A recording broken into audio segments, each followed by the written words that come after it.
Hello दोस्तों, मैं हूं रमेश और आप देख रहे हैं नॉलेज स्प्राउट। नॉलेज स्प्राउट में आपका बहुत बहुत स्वागत है। आज की इस वीडियो में हम डिस्कस करेंगे what to do after twelfth, career options and jobs. Video को स्टार्टिंग से एंड तक जरूर देखिए और अगर आपको वीडियो पसंद आए तो लाइक शेयर और सब्सक्राइब जरूर कीजिएगा। तो चलिए स्टार्ट करते हैं। Why career planning after twelfth important, ये क्वेश्चन इस टाइम पे उन सभी स्टूडेंट के माइंड में आ रहा होगा जिन्होंने अभी बोर्ड्स के एग्जाम दिए हैं। ठीक है, यानी कि ट्वेल्थ के। तो वो सोच रहे होंगे कि यार अब आगे क्या करें। हो सकता है बहुत सारे स्टूडेंट ये डिसाइड कर चुके होंगे, बट बहुत सारों के कुछ माइंड में ये क्वेश्चन आ रहा होगा कि अब क्या करें, है ना? तो सबसे पहले मैं आपको कहना चाहूँगा, right decision shape your future and success. आपको सही डिसीजन लेना होगा, ठीक है? अब ये सही डिसीजन कैसे लेना होता है, वो भी मैं आपको बताऊँगा, ठीक है? अब मैं आपको एक चीज़ यहाँ पे बोलूँगा कि जो भी आप फील्ड चूज़ कर रहे हैं, है ना? आपने क्या करना है, अपने आप से पूछना है कि मेरी स्ट्रेंथ क्या है, मेरा इंटरेस्ट क्या है, ठीक? उसके अकॉर्डिंग ही आप उस रास्ते में जाएँ। ठीक? ये ना हो कि आपका इंटरेस्ट कुछ और हो और आप कर कुछ और रहे हैं, तो आपको बाद में बहुत ज़्यादा रिग्रेट होने वाला है, ठीक है? तो choosing a suitable path align with your interest and strength, right? Next है, well planned career reduce confusion and builds confidence. अगर आपने पहले बहुत अच्छे से प्लान किया है कि मुझे क्या करना है, ठीक है? तो आपको कन्फ्यूजन नहीं रहेगी और आप हमेशा कॉन्फिडेंट फील करोगे। ठीक? जैसे मैं एक एग्ज़ाम्पल दूँगा कि आपको बहुत अच्छा गाना आता है, ठीक है? तो आपको उस लाइन में ही जाना चाहिए ना। आप मतलब ये मत कीजिएगा कि आपको इंटरेस्ट कुछ और है और आप वहाँ से क्या कर रहे हैं कि यार मैं ऐसा करता हूँ, मेरा दोस्त यूपीएससी की तैयारी कर रहा है, मैं भी कर लेता हूँ। नहीं, जो आपका इंटरेस्ट है ना, उसमें जाओ। टाइम लगेगा सक्सेस होने में, कोई दिक्कत नहीं है। लगने दो, बट आप अपने इंटरेस्ट के अकॉर्डिंग ही काम करना, क्योंकि वहाँ पे आपको कभी बोरियत नहीं आएगी। आप वहाँ पे ये नहीं सोचोगे कि यार मेरे को तो अभी तक सक्सेस नहीं मिली। आप ये सोचोगे ही नहीं, क्यों? आपको पता है कि मुझे और कितनी मेहनत करनी है, ठीक है? तो हमेशा अपने डिसीजन के अकॉर्डिंग आगे बढ़ना।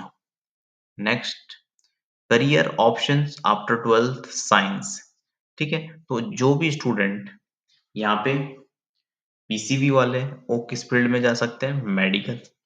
ठीक है? तो मेडिकल में कौन-कौन से? एमबीबीएस, बीडीएस, फार्मेसी, नर्सिंग, ठीक?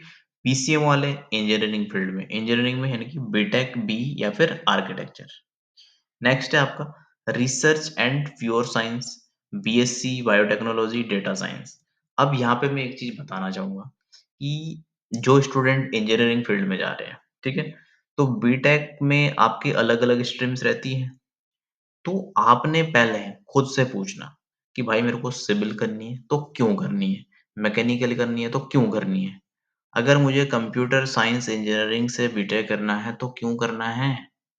पहला क्वेश्चन। दूसरा, जब आपको ये जवाब मिल जाए कि क्यों करना है, तो उसके बाद आप देखो कि जिस फील्ड में मैं जा रहा हूँ या जा रही हूँ, इसका आगे क्या स्कोप है? ऐसा तो नहीं है कि मेरा टाइम वेस्ट हो जाएगा।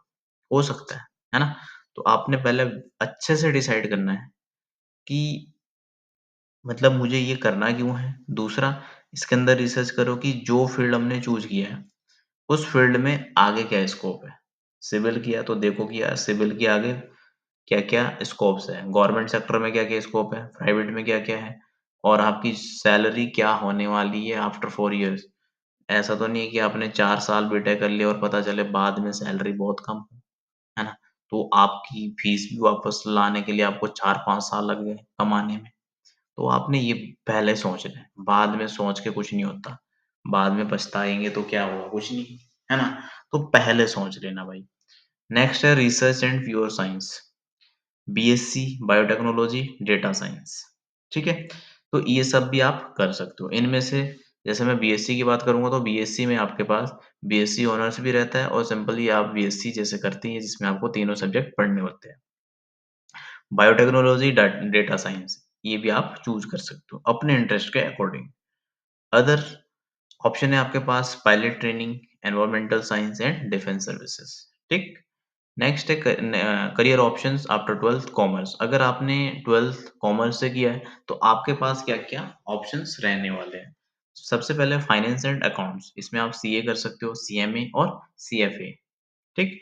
Businesses and management, BBA, MBA and और एंटरप्रेन्योरशिप। यहाँ पे मैं आपको बता दूँ कि सीए करने से पहले मतलब डायरेक्ट सीए आप 12th के बाद नहीं कर सकते, उससे पहले आपको क्या करना होगा? बीकॉम, एमकॉम फिर आप सीए कर सकते हो, ठीक है?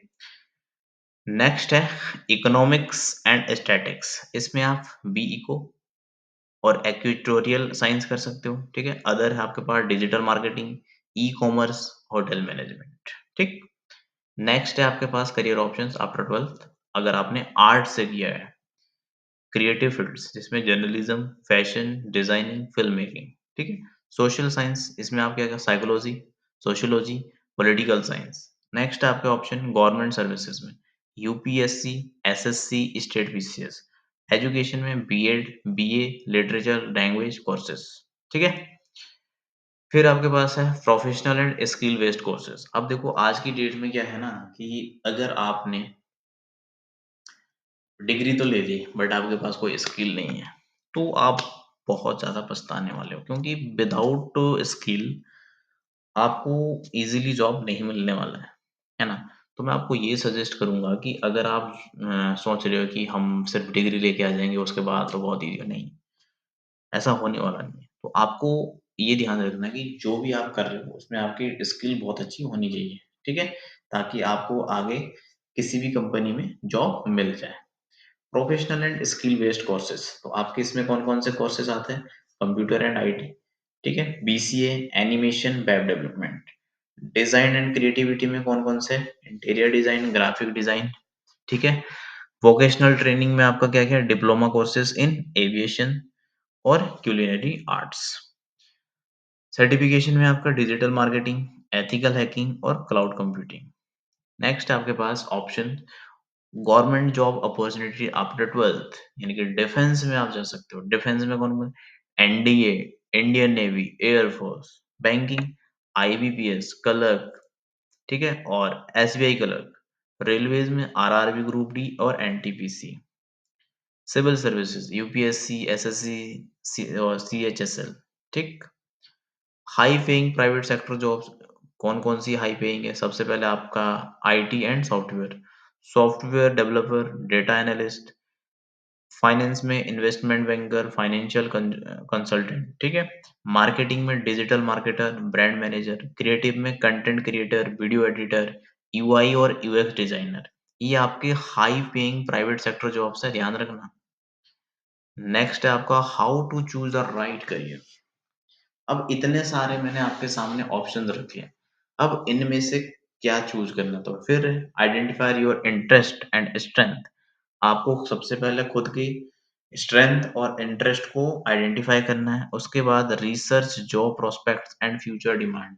उसके बाद जो आपने डिसाइड किया कि आपको ये बनना है, इस फील्ड में जाना है, तो उसमें क्या करो रिसर्च करो। जॉब प्रोस्पेक्ट्स क्या है उसका, उसमें फ्यूचर डिमांड क्या है। फिर consult career counsellor and mentors. फिर gain skill through internship and online courses. अब देखो यहाँ पे एक बहुत ही इंपॉर्टेंट बात मैं बताऊंगा। जब आप कोर्स कर रहे होगे ना कोई सा भी, या फिर आप स्पेशली बीटेक कर रहे हो, ठीक है? तो वहाँ पे क्या होता है कि आपको इंटर्नशिप चाहिए होती है थर्ड ईयर में, ठीक है? तो आप क्या करोगे कि यार कौन जा रहा है वहाँ पे इंटर्नशिप करने? तो बहुत सारे स्टूडेंट क्या करते हैं सर्टिफिकेट बनवा लेते हैं। सर्टिफिकेट बनवा लिया और कॉलेज को दे दिया, दिखा दिया कि भाई अपने तो देखो हमने कर लिया है इंटर्नशिप। बट उस समय आपको अच्छा लग रहा होगा कि देखो भाई हमने तो बिना काम के ही सर्टिफिकेट ला के दे दिया आपको। बट जब आप जॉब के लिए जाओगे ना तो उस समय आपके पास स्किल्स नहीं है, आपने तो काम सीखा ही नहीं है। जब आपने काम सीखा ही नहीं है तो कंपनी आपको किस बेस पे ले जाएगी? नहीं ले जाने वाली। तो आपका सर्टिफिकेट वहाँ पे मायने नहीं रखता। तो ये गलती मत करना कि इंटर्नशिप के नाम पे सिर्फ सर्टिफिकेट लेके बैठ गए, नहीं। आपको प्रॉपर सीखना है उसको, ठीक है? Next conclusion and final tips. Don't trust your decision, explore all option. ध्यान रखना ये बात। Stay updated on emerging career fields. जिस भी फील्ड में आप गए हो उसमें आपको अपडेटेड रहना पड़ेगा। अगर आप अपडेटेड नहीं हो तो आप पीछे रह सकते हो। ठीक है? Choose a career that balance passion and practicality. आपको हमेशा ऐसा करियर चूज़ करना है जहाँ पे आपकी लाइफ बैलेंस हो, जिसमें आप अपने पैशन को भी फॉलो कर पा रहे हो। ऐसा ना हो कि आप अपने पैशन को ही फॉलो नहीं कर पा रहे, दिन-रात जॉब कर रहे हो, काम कर रहे हो किसी और के लिए। ठीक है? तो लास्ट में like, share and subscribe to Knowledge Sprout. Thank you so much. जो भी आपका क्वेश्चन हो, आपके माइंड में कुछ ऐसा आ रहा हो तो उसको आप कमेंट सेक्शन में ज़रूर मेंशन कर दीजिए। आप पूछिए, अगर आपको किसी भी टॉपिक से रिलेटेड कोई वीडियो चाहिए तो आप उस टॉपिक का नाम भी मैं कमेंट सेक्शन में मेंशन कर दीजिएगा। मैं उस टॉपिक पे वीडियो बनाने की ज़रूर कोशिश करूँगा। तो थैंक यू सो मच।